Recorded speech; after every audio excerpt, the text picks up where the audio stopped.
আচ্ছা, লব্ধির কিছু সাধারণ কথা বলি।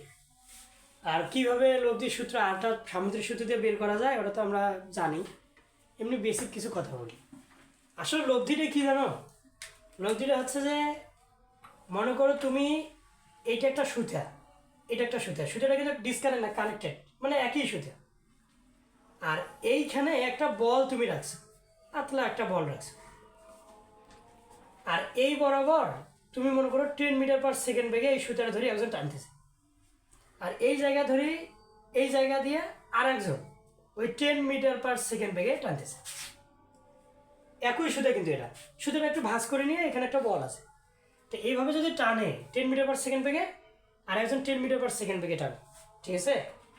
তো তাহলে এই বলটা বিবেক কি বলে, কোন দিকে যাবে বলো তো? কোন দিকে যাবে এই বলটা? বিবেক কি বলে কোন দিকে যাবে? এই বরাবর যদি আমরা এই বরাবর টেনে নিই, তাহলে এই বলটা কি এই দিকে যাবে, এই দিকে যাবে, নাকি এটা এই দিকে যাবে? তো ওই যে ওই দিকে যে যাবে ওইটাকে বলা হচ্ছে লব্ধি বল। এই দুইজনের এই দুইটা বেগের কারণেই এ নির্দিষ্ট কোনো একটা বেগ নিয়ে এই দিকে যাবে, এইটাকে আমরা বলতেছি লব্ধি। বুঝছো কি? এখন তোমার বিবেকের কাছে একটা প্রশ্ন করি। একটা বিবেক বলো তো, এইটা যদি তোমার এই যে অংশটা আছে না, এইটা যদি তোমার মধ্যবর্তী কোণটা যদি আলফা ধরো, তাহলে এটা কাদের মধ্যবর্তী কোণ হলো? ভেক্টর দুইটার মধ্যবর্তী কোণ।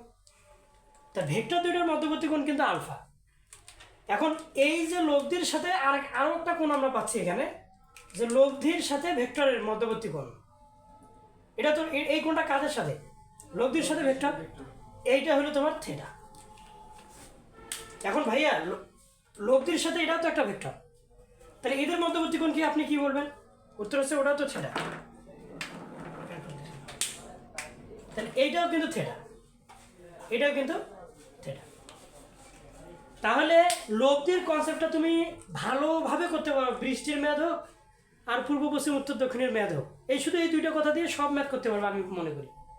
সেটা হচ্ছে ভেক্টর দুটোর মধ্যবর্তী কোণকে তুমি যদি থিটা মনে করো থিটা করবা, এক সাইড দিয়ে খেয়াল রাখলেই হয়। আমি যেটা বলি যে সবসময় মাথায় রাখবো যে ভেক্টর দুটোর মধ্যবর্তী কোণ আলফা, আর লব্ধির সাথে কোন একটা ভেক্টরের মধ্যবর্তী কোণ কি?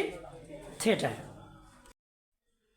তো এই হলো যে, যদি তুমি ভেক্টর দুটোর মধ্যবর্তী কোণ আলফা, লব্ধির সাথে ভেক্টরের মধ্যবর্তী কোণ থিটা, শুধু এই কথাটা যদি তৃপ্তি সহকারে বলো, তাহলে তুমি বৃষ্টির ম্যাথ হোক আর এই যে পূর্ব পশ্চিম উত্তর থেকে বাতাস আসে, বৃষ্টি আসে, ফির আবার গাড়িও চলে, কি যে কাহিনী একটা, ওই সব ম্যাথে করতে পারবো যদি শুধু এই দুইটা কথা ভালোভাবে বোঝো। একটা হলো থিটা আর একটা হলো আলফা। এটা জায়গা মতো বুঝতে হবে, নাহলে কেমন পড়ে যাবো। আচ্ছা, তো এই হলো লব্ধি নিয়ে বক্তব্য। এখন এই যে লব্ধি, এখন আমাদের বিবেকের কাছে একটা, তোমাদের বিবেকের, আমার বিবেক তো না, তোমাদের বিবেকের কাছে আমার একটা প্রশ্ন, যে এইটা 10 মিটার পার সেকেন্ড, এটা 10 মিটার পার সেকেন্ড বেগে টানতেছে, এখানে একটা বল ছিল, তাহলে সুতা তো একটা, এটা তো আর আলাদা সুতা না, একটাই সুতা। তা যখন এই বরাবর টানবে তো অবশ্যই এই বলটা এই বরাবর যাবে।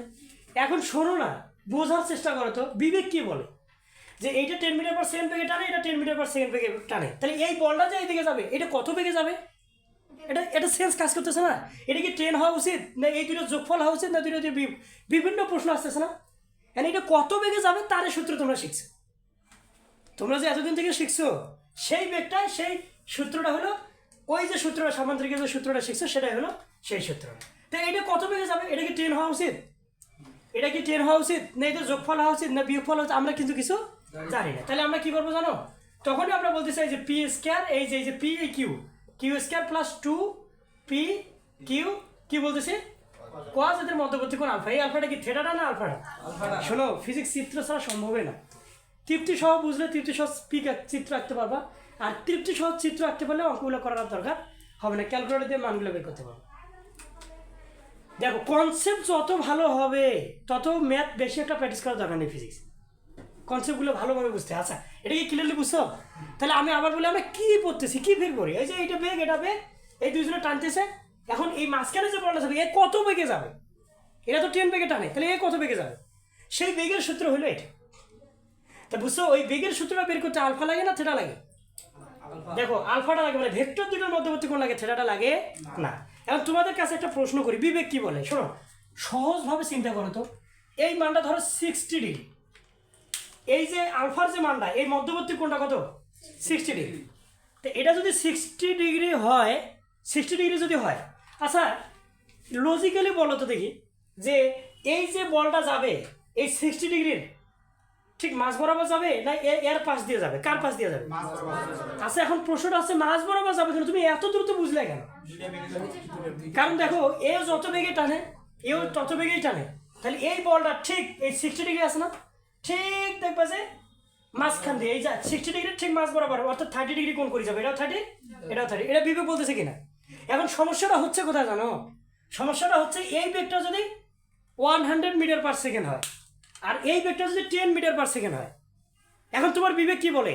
এটা ঠিক মাঝ বরাবর যাওয়া উচিত নাকি একটু এর পাশে সরে যাবে?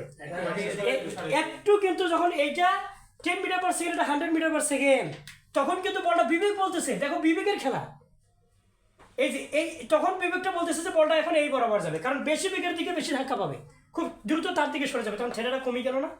তার আলফা যদি 60 হয় ঠিক মাঝ বরাবর সে যাবে না।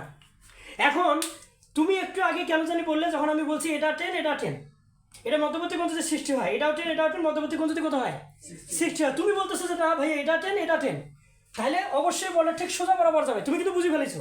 কিন্তু এবার তুমি বলতে পারবা এইটা 100 মিটার পার সেকেন্ড আর এটা 10 মিটার পার সেকেন্ড, তাহলে এই বলটা এর সাথে কতক্ষণে যাবে? এটা কি মুখে মুখে বলা সম্ভব? অবশ্যই কোনো একটা সূত্র তৈরি করতে, বিভিন্ন গাছ গাছাতে একটা সূত্র তৈরি করতে হবে। কিরে বিষয়টা এরকম না? তা ওই সূত্রটা হয়তো ওইটা সূত্র আমরা বের করছিলাম। এই যে এইখানে মনে করো এইটা ধরো কত থেটা, এটা ধরো থেটা 1, এই থেটার মানটা বের করেছি আমরা, তখন কি করছি কোনো এক ঘটনা চক্রে তোমরা এতদিন থেকে যেটা পড়ে এসছো, তখন আমরা থেটা বের করছি। থেটাটা কত দেখো, এই থেটা 1টা কার সাথে? 100 এর সাথে। তখন আমরা কি লিখছি জানো? এই যে যার সাথে থেটাটা, এটা তো ভেক্টর তো দুইটা, একটা 100 একটা 10, তাহলে যার সাথে এই থেটাটা আমি সেটা এখানে লিখবো। তারপর কি লিখবো বলো? তারপর কি লিখবো? তারপর এই যে এটা হলো 10 cos আলফা আর এখানে 10 এই যে sin আলফা, এখান থেকে আমি থেটা 1 এর মানটা বের করব। তাহলে বুঝছো কি যে আসলে আমরা এখানে পড়তেছি সেটা কি? তুমি যখন এই বরাবর টানতেছো, এই বরাবর টানতেছো, যখন আমাদের জাতির বিবেক আমরা বুঝতে পারতেছি, পড়ি ম্যাথগুলো করি, দেখো অঙ্ক করি ম্যাথ করো, এটা না পদার্থ বিজ্ঞান, এটা ভাগ করছি আমি দুইটা। আর যখন কনসেপ্ট দিয়ে ম্যাথ করতে যাবা তখন ওইটাকে বলা ফিজিক্স, ওইটা ভাগ করছি আমি দুইটা, যদিও অযৌক্তিক ভাগ। এখন বিষয়টা আছে, শোনো আমি বলি একটু শোনো। এইটা হলো থেটা, তাই না? তাহলে থেটাটা কে? লব্ধির সাথে ভেক্টর, লব্ধির সাথে ভেক্টর। আচ্ছা এই অবস্থা রাখলাম। তো এখন আমরা থেটা পড়তেছি, আলফা পড়তেছি, তাই না?